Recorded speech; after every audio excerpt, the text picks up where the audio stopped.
तर आज उद्धव ठाकरे यांचा वाढदिवस आहे आणि वाढदिवसानिमित्त सांगलीत मोठी पोस्टरबाजी पाहायला मिळाली। बॅनरवर उद्धव ठाकरेंचे मुख्यमंत्री असा उल्लेख करण्यात आलाय। तर सांगली शहरातील बॅनरमुळे राजकीय वर्तुळात चर्चांना उधाण आलंय। चंद्रहार पाटलांकडून शहरभर बॅनरबाजी करण्यात आली आहे। मुख्यमंत्री बॅनरबाजीवरून आरोप प्रत्यारोपांच्या फैरी आता सुरू झाल्या आहेत।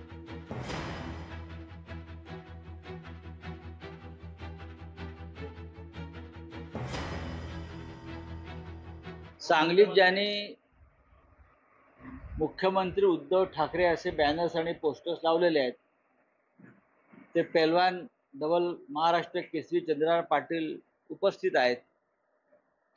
या लोकभावना आहेत।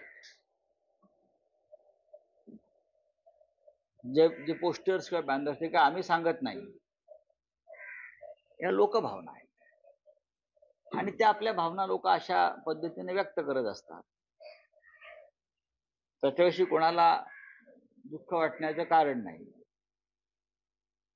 संजय राऊत जे काही म्हणत आहेत की जनभावना आहे म्हणून सांगली, कोल्हापूर आणि संपूर्ण महाराष्ट्रभर उद्धव ठाकरेजी हे भावी मुख्यमंत्री आहेत असे बॅनर लागलेले आहेत।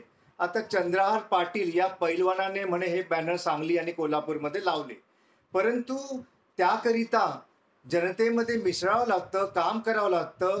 24 तास डोळ्यात तेल घालून पहारा ठेवावा लागतो जनतेच्या कार्याचा आणि नुसतं बोर्ड लावून कुणीही मुख्यमंत्री होत नसतं। आणि जर उद्धव ठाकरे हे जे मुख्यमंत्री असतील भावी, तर मग काँग्रेस काय करणार आहे?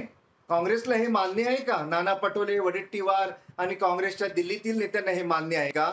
तेव्हा संजय राऊत यांनी या सगळ्या गोष्टींचं गणित मांडावीत, अभ्यास करावा।